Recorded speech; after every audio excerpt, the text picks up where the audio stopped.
Хватит вышли, спять ми хватит. Слава да бъде на Господа, ще прочета един стих от Исаия, после ще кажа проповедта. Исаия 43:11 казва така: Аз съм Господ и освен мене няма Спасител. Ще прочета веднъж. Аз съм Господ и освен мене няма Спасител. Сега, искам така да... Темата ми е: има много учения, но Бог е един и Спасителят е един. Ще кажа защо. Има много религии в този свят. И на фона тези много религии има само една истинска религия и истинска вяра в Бога. Това е именно чрез Господ Исус Христос. Исус каза: аз съм пътят, аз съм истината, аз съм и живота и никой не дохожда при Отца, освен чрез мен. В Деяния 20 глава, 28 стих се казва така: внимавайте на себе си и на цялото стадо, това е църквата Христова, в което Светът ви е поставил епископи да пазите църквата на Бога, която той придоби с собствената си кръв. Църквата е на Бога, която той придоби със собствената си кръв. Исус каза, Словото Божие каза: няма друг Спасител. Наистина това е много важно. Много хора търсят спасение по някакъв друг начин. Чрез ритуали, чрез традиции, чрез пазене на дни, чрез други неща, но спасението е само чрез вяра в Господ Христос. Вяра, покаяние и нов живот. Слава да бъде на Господа. Сега, религии много казваме, обаче един спасител, това е Господ Исус Христос.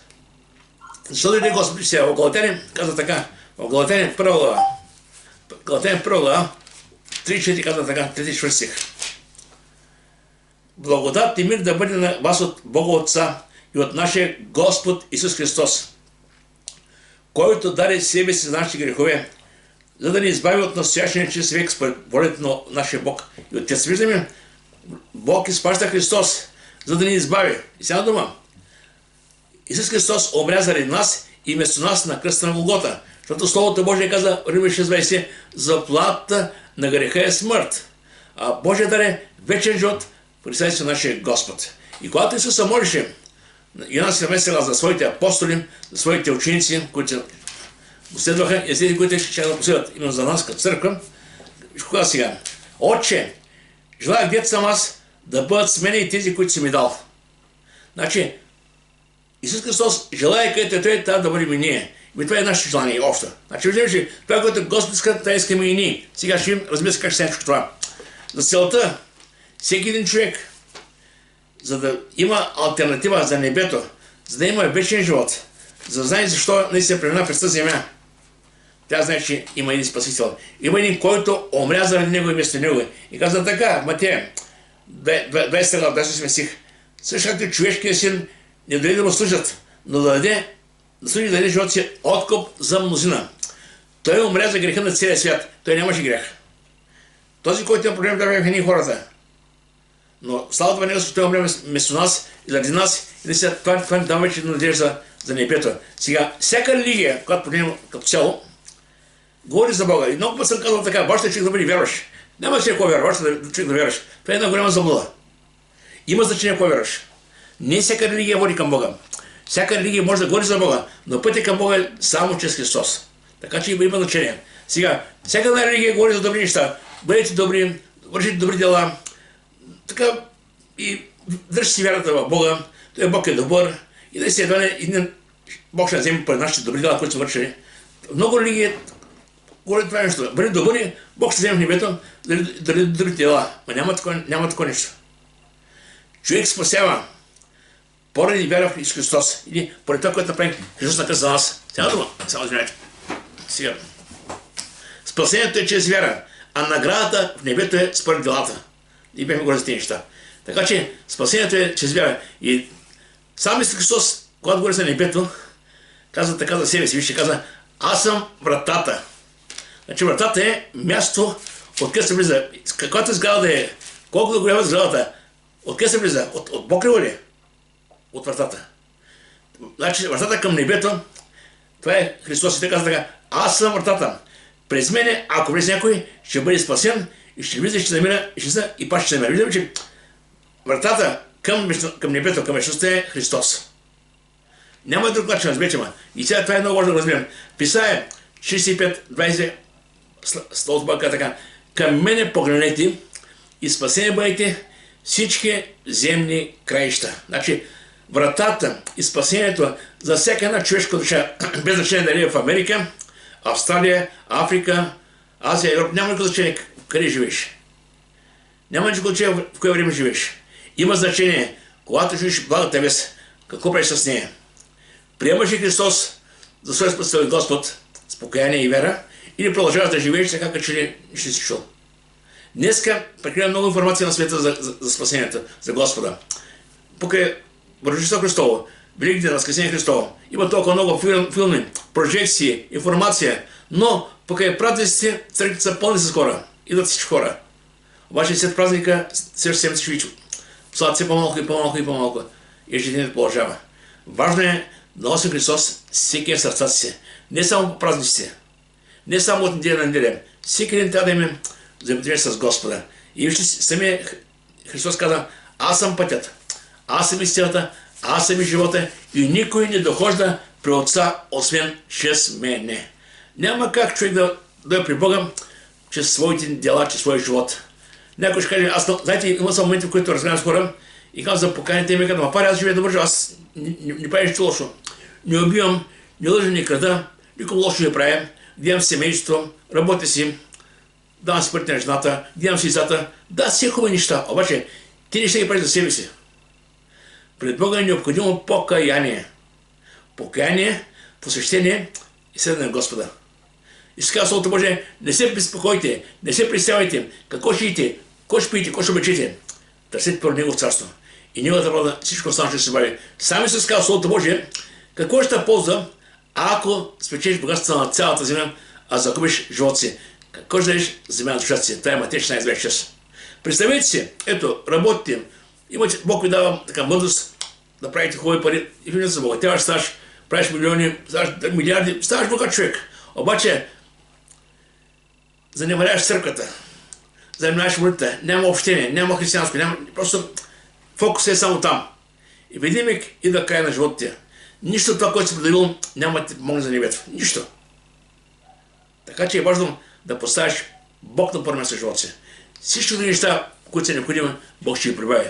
Вижте, в Словото Божие как ще се изказа: аз съм пътят, истината и живота. А Йоанна 1:17, тук се казва така: никой гладен не е видял Бога. Единородният син, който е в лоното на Отца, той го изяви. Или Исус Христос дойде да изяви Бог. И когато иска да убие с камъни, да това, че нарича себе си Бог, той им каза: за кой се да ме убиете? Заради делата, които върша. Ако не вярвате това, което казвам, вярвайте им по делата, които върша.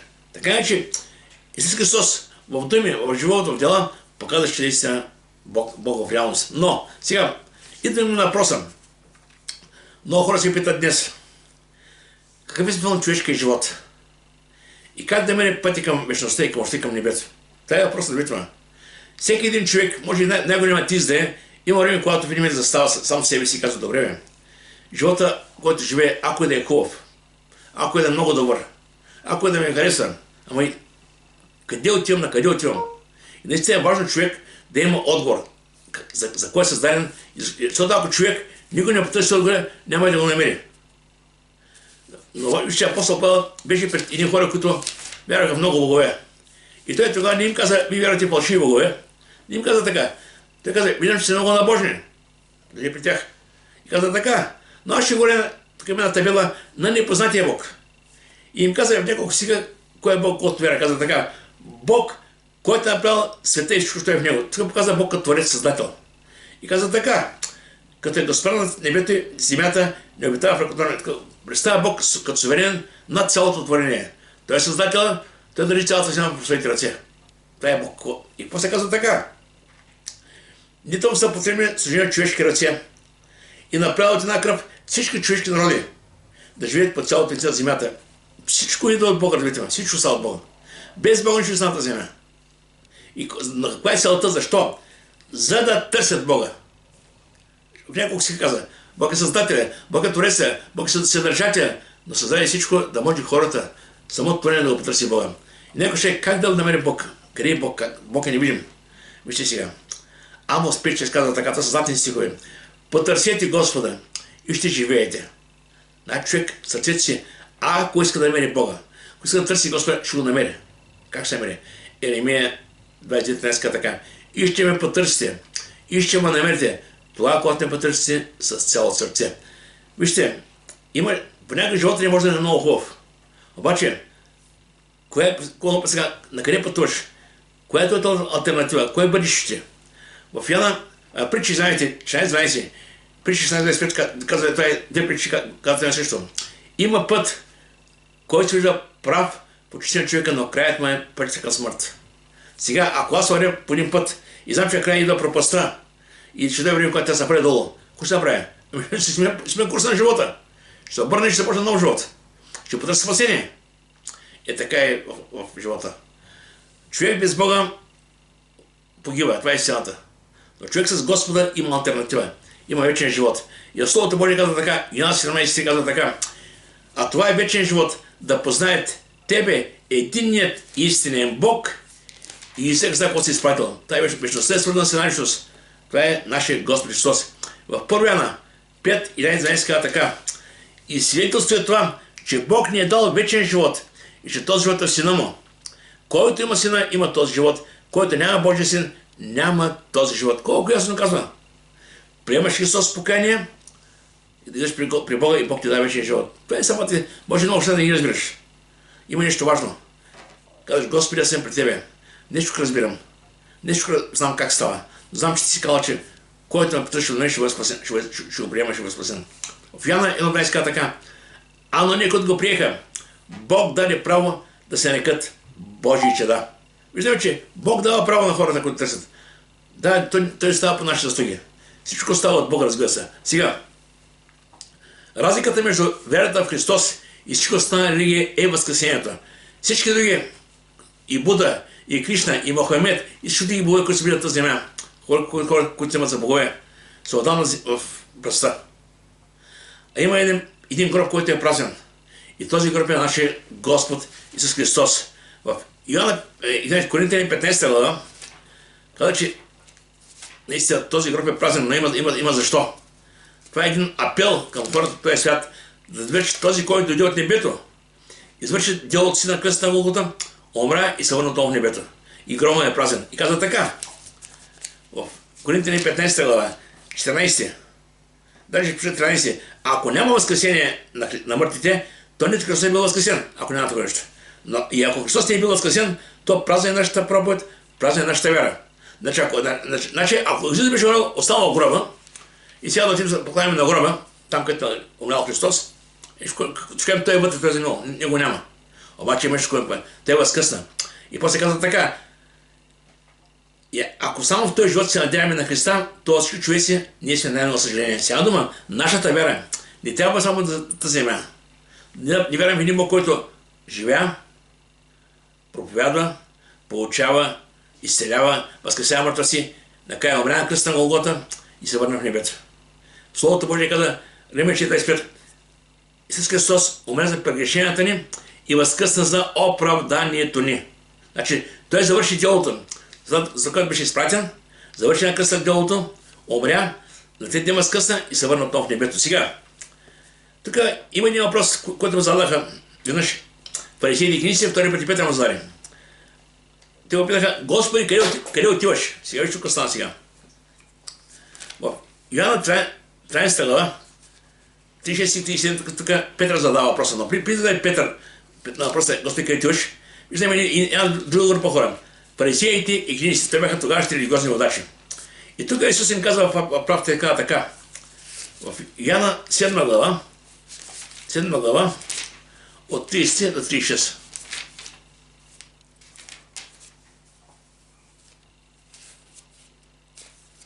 Исус проче и рече, още малко време съм с вас и тогава ще отида при онзи, който ми е пратил. Виждате, как и аз им говоря. Още малко не ще бъда с вас. И ще се върна там, откъде дойдох. И ще ме търсите и няма да ме намерите. И где съм аз, вие не може да дойдете. Вижте колко ясно им казвам. Още малко ще бъда тук. Що е това, което говоря?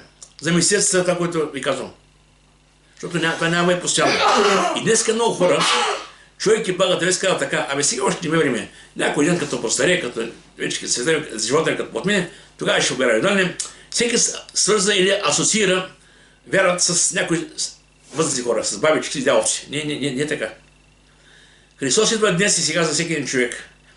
В Евреите 15 така, ако днес чуете гласа ми, не закоревявайте сърцата си. Така че днес е ден на спасение, не утре, не от другия, днес. И каза така.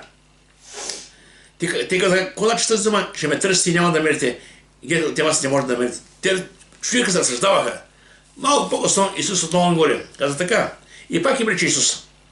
Аз ще отивам и ще ме търсите, но в греха си ще умрете. Дето отивам аз, вие не можете. Тук ясно им каза, причината да не можете там е греха ви. И после каза така. И рече, вие сте от тези, които са долу. Аз съм от тези, които са горе. Вие сте от този свят, аз съм от този свят. Тук ясно им каза. Значи човек няма как да ти в небето с греховете си. Откровение 27 каза така. И в него, в небето, не ще ви нищо нечисто. Грехът трябва да бъде изповядан, изоставен наистина на тази земя. И каза така, по тая причина рекох, че ще умрете греховете си. Защото ако не повярвате, че съм това, което казвам, грехът ще умре. Той ясно им каза. Ако не повярвате, че аз съм Божия син, и не вярвате на това, което говоря за покаяние, вие ще сте загубени. И тук това беше едно предупреждение за тях. Сега, между тях също имаше хора, които по-късно, така може би разсъждавайки, осъзнаха, че това наистина, помните Никодим. Никодим в един миг чуваше Господа и каза, дойде при него нощем и разбра истината. Исус му каза, ако човек не се роди отгоре, не може да би Божие царство. Ако не се човек от Божия дух, няма как да е Божие царство. После имаше и също човек, Йосиф от Ариматея, също беше тайно човек поради страха от идеите. Да, но като цяло, те мислеха, че са прави. Те правиха ритуали, традиции, други неща. Мислеха, това е угодно пред Господа. Обаче Исус, Словото може да си средни си го тиса и каза така. Тези хора, устата си говорят за Бога, сърцата им стоят да чуят Него. Така че е важно сърцата ли си. Вижте, в Йоанна 13 глава, същия въпрос ме казаха, Господи, къде ти отиваш? Тук е Петър. Петър е един от най-единостите апостоли на Христос. Каза, Господи, къде отиваш? Исус отговори, където отивам аз, не можеш сега да дойдеш след мене, но после ще дойдеш. Виждаме, тук има продължение, запитание. При фарисеите нямаше нещо. Той ми каза, където аз, вие не може да дойдете. Поради греха си. На Петър каза, после ще дойдеш. И това после е и за нас, които трябва в Него. Исус дойде и се отиде. Това после, запитава се е за нас. После ще дойдем при Него. Това е нашата вера, това е нашата надежда сега. Тогава Петър каза, защо да не мога да дойда след Тебе, Господи, сега? Живот ще дам за Тебе. Виждаме ревността, Петър. Обаче какво му каза Исус сега? Исус говори, живот се вежда, така не? Истина ти казвам, петелът няма да е пропял преди да се отрекал 3 пъти от мене. И така беше наистина. Когато хванаха Исус Христос, тогава казаха Петър, и ти от тях, не съм казал. После дойден стогена, те казаха, ти си галилеян, ти си от тях. Не съм. Даже те кълниш, че не го познава. И тогава наистина петелът пропя и Петър се разплака. Искам да кажа, вижте, тя да верим Господа и да усъдаме наистина, без значение, какво става с нас и около нас. Вижте, тя да има надежда, после ще дойдеш. Ще дай ми пример в Лука 20 глава, че си няма чета, да е става много словно. Там около Христос имаше двама разбойника. И началото и двамата разбойника хулиха Исуса заедно с останалите хора. И само в тази Евангелие на Лука се казва, че е епидемик и не казва така, спри. Ние с тебе заслужаваме тук, защото сме лоши хора. Но той каза и Господ. И знаете какво направи човек? Покая се на кръста. Значи може би мигове преди да се отиде в този свят. Каза на Господа, Господи, спомни за мен, когато дойдеш царството си. Господ какво му каза, не, такива хора като тебе, не идваме небето. Така ли му каза Господ? Не. Той му каза, истина ти казвам, още днес ти ще бъдеш в рая. Това е истината. Ама как? Но кога? Чакай. Това каза Господ. Искам да кажа, че това е надежда за нас като християни. В момента, в който завършим дитяната земя, когато завърши човешкия живот, да отворим очите, ще отворим в Божието царство при Бога. Това е наистина много важно. И вижте Словото Божие, сам Исус, когато говореше на своите апостоли, каза така, да не се смущава сърцето ви. Вие вярвате в Бога, вярвате в мене. Сега дума. Исус, като беше с тях, те ходиха поди него с вяра в Бога. И той каза така, вие вярвате в Бога, когато не виждате. Но искам със същата вяра да вярвате в мен, когато няма да бъда след вас.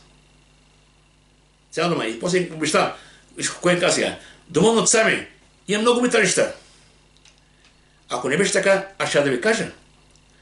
защото отивам да приготвя място. И като отидем да приготвя място, пак ще да при вас, ще взема при себе си, те ще ти сама да бъдете и вие. Виждаме, че Исус каза, отивам да приготвя място. Сега, за кое място става тук сега? Първо каза, не се смущава сърцето ви. Исус знаеше какво ще стане след неговото заминаване. Знаеше църквата, началото ще има еуфория, после ще има гонение и знаеше всеки един от тях как ще напусне този свят мъченически. Знаете, все побегаха с камъни, Яков бездавиха, Петър злата надолу, и после апостол Павел беше на Галатян според преданията. Всеки един се премина от този свят. Обаче целта беше, те завършиха делото, за което Бог беше изпратил. И сега, така да не се смущават. Защо? Исус каза нещо много важно. Няма да ви оставя сира си, ще дойда при вас. Сега дума, аз ще възкъсна, ще в небето, но няма да се дойда при вас. И той дойде при църквата и в хората, чрез Святия Дух на Писателница. Слава да бъде на Господа. И сега, в Матея 20:20, Исус преди от тази земя, там каза така, и ето, аз съм с вас през всички дни до свършека на века. Какво пък на обещание? Той е с църквата си, с християните, с тези, които вярват в него. Непрекъснато. Ляга да спиш, той е с тебе. Събужда се, той е с тебе. Търсиш някъде, който той пак с тебе. Когато нашата вяра в него. Така че, трябва да има вяра в Господа, той е с нас. После, Матея 18:20 казва така, ако домата земя събират, съгласи за нещо, мое име, аз непременно ще бъда с тях. Значи, видим, когато се събираме в името на Господа, Исус Христос винаги идва при нас. Нашето общение, винаги, ако сме двама, той е третия, ако сме трима, той е четвъртия. Винаги, както беше Седрах, Месах и Абденаго. Там бяха трима хвърлени в огненото езеро, в огъня, извинете, в огнената пещ, имаше четвъртия, той беше Божий син. Така че, без значение през ко преминаваш, Исус Христос е винаги до нас. Псалом 39:6 казва така. Разбира се, иска се от нас да оправим на Господа и живота ни. И всичко вършим да е в ръката на Господа. Казва така. Ето направил светите ми като педе и възстъпи нищо пред тебе. Наистина всеки човек, колкото я, като стои само лъх. Наистина всеки човек ходи като сянка, направо се старае, трупа са кой ще не знае кой ще прибере. Понякога като хора, погледнем в този свят, това, което не се притежаваме, имаме наши мечти, той направим, да направим. И понякога, че нещата, към които стремим, са много по-важни от небето, едва не. Сега той ще направи, сега той, и когато каже, ела на църква, брат, няма време. Няма време на църква, сега да прави много неща толкова. И при мен, че Бог остава някъде на заден план. Това е опасно, двете. Поставяйте Бог на първо място в живота си. Всяко нещо, което вършите, помолете се, Бог да благослови труда ви. Бог да даде мъдрост как да вземете правилно решение в живота си. И каза така, вижте, там къде пример сега, Яков каза така. Чуйте вие, когато казвате, днес или утре ще отивам в кой си град, че пресим там една година, ще търгуваме и ще станем. Решим. Колко път сме казали, отиваме или къде си с ясна цел. Ще работим, ще правим пари, ще върнем тук при семейството, ще поживем по-спокойно. Колко път сме казали нещо? Нормално е като хора, обаче виж кога сега. Когато вие не знаете, кой ще бъде утре. Що е животът че? Защото вие сте пара, която се явява и после изчезва. Пара. Че какво става? Така за Божие Слово. Вместо това, вие трябва да казвате, ако ще Господ, ние ще живеем, ще направим това или това. Значи, нека да бъде Божията воля. Значи, добре, сега. В Словото Божие каза, Исус, вие вярвате в Бога, вярвате в мене. Сега помните, когато Исус говори чрез думи, тогава имаше един ученик Филип, който му каза, Господи, покажи ни Отца, стига не толкова. Каза така. Филип му каза, Господи, покажи ни Отца и достатъчно не. И тогава си му каза, толкова време съм с вас и не познаваш ме, Филипе. Който е видял мене, видял и Отца. Как казваш, ще покажи ми Отца? Вярваш, че аз съм в Отца и Отец е в мене. Думите, които ви казвам, не от себе си говоря, но пребъдващия в мене Отец върши свои дела. Вярвайте ми, че аз съм в Отца, Отец е в мене, или пак вярвайте поради своите дела. Да аз не говоря. Сега въпросът е, че да има съсета да вярва в Господа. Когато човек търси Господа, не ще го намери. Но когато има въпроси и не търси отговори, няма как. Сега Исус, какво направи с Христос? Вижте, Словото Божие каза, моят мир ви давам мира. Това е много важно. Ще кажа защо. Първо, когато човек повярва в Бога, знаете какво става? Примирява се първо с Бога. В Римляни 5 казва така. И тъй оправдани чрез вяра имате или имаме мир с Бога при нашия Господ. Ако до вчера сме били грешници, поради живота, който живеем, поради делата, които вършим, поради греха на Адам, който е в живота ни. Сме грешни, живели бунт към Бога. Били сме пътници към Ада и към огненото езеро. Видимо, когато приемем Господа, когато се обърнем към Него, вече нещата се променят. От грешни си пътуващи към Ада ставаме Божи деца, пътуващи към небето и вечността. И сега това е много важно. И тук в Йоанна 14:27 казва така: мир ви оставам, моят мир ви давам, аз не ви давам, как света ви дава. Да се смущава сърцето ви, ни да се бои. Света не може да даде нещо, което не притежава. Ще дам ви пример на времето, работя с хора, които тези дебелите въртове, така се кажем, мутрите. Тези хора на времето имаха хотели, ресторанти, бяха много влиятелни, говорили 90-те години. И тогава, така отваря Бога и говори на Бога и те как варя, към Бога бе. То с козлата речка, той е мой, то се ресторант мой, той е мой, то се плаща е мой. И аз не към че не е твоя, всичко е на Бога. Словото Божие каза: Господна е земята и всичко е мнение. Всичко е на Бога. Това, че в момента го притежаваш, това нещо значи. И не стане така, че няма да има, ти ще продължава да бъде на Бога. И така, искам да кажа, много хора си мислят, че това, което притежава, той е тяхно. Нищо не е твое. Нищо е твое. Всичко е на него. Така че колкото право съзнаеш нещо, толкова да не се подобри за тебе. Сега, като каза Божият мир, значи тези хора имаха ресторанти, имаха котлети, но нямаха усмивка, нямаха мира. Виждам около тях винаги бодигардове, отиват в туалетата, главата чакат вънка. Това е живота. Света не дава мир, разберете ме. Мира идва само от Господа. И в Словото Божие казва Филипени 4 глава, 6-7 стих: не се безпокойте за нищо, но всяко нещо с молитва и молба изказвайте прошението си пред Господа, и Божият мир, който ником не може да схване, ще пази сърцата ви и мислите в Христа Исуса нашия Господ. Никой не може да види как става това. Бог дава мир. В Колосяни казва така: и нека царува сърцата ви Христовият мир, за който бяхте призвани в едно тяло, и бъдете благодарни. Христовият мир, това е голямо богатство. Не значи няма да имаш проблеми, значи няма да се притесняваш, но винаги в тебе има нещо вътре, което дава, казва: не се притеснявай, аз съм с тебе. Аз съм до тебе. Спокойно. И тази борещи мине. Така че е много важно да разберем тези неща. Знаете ли, има една притча.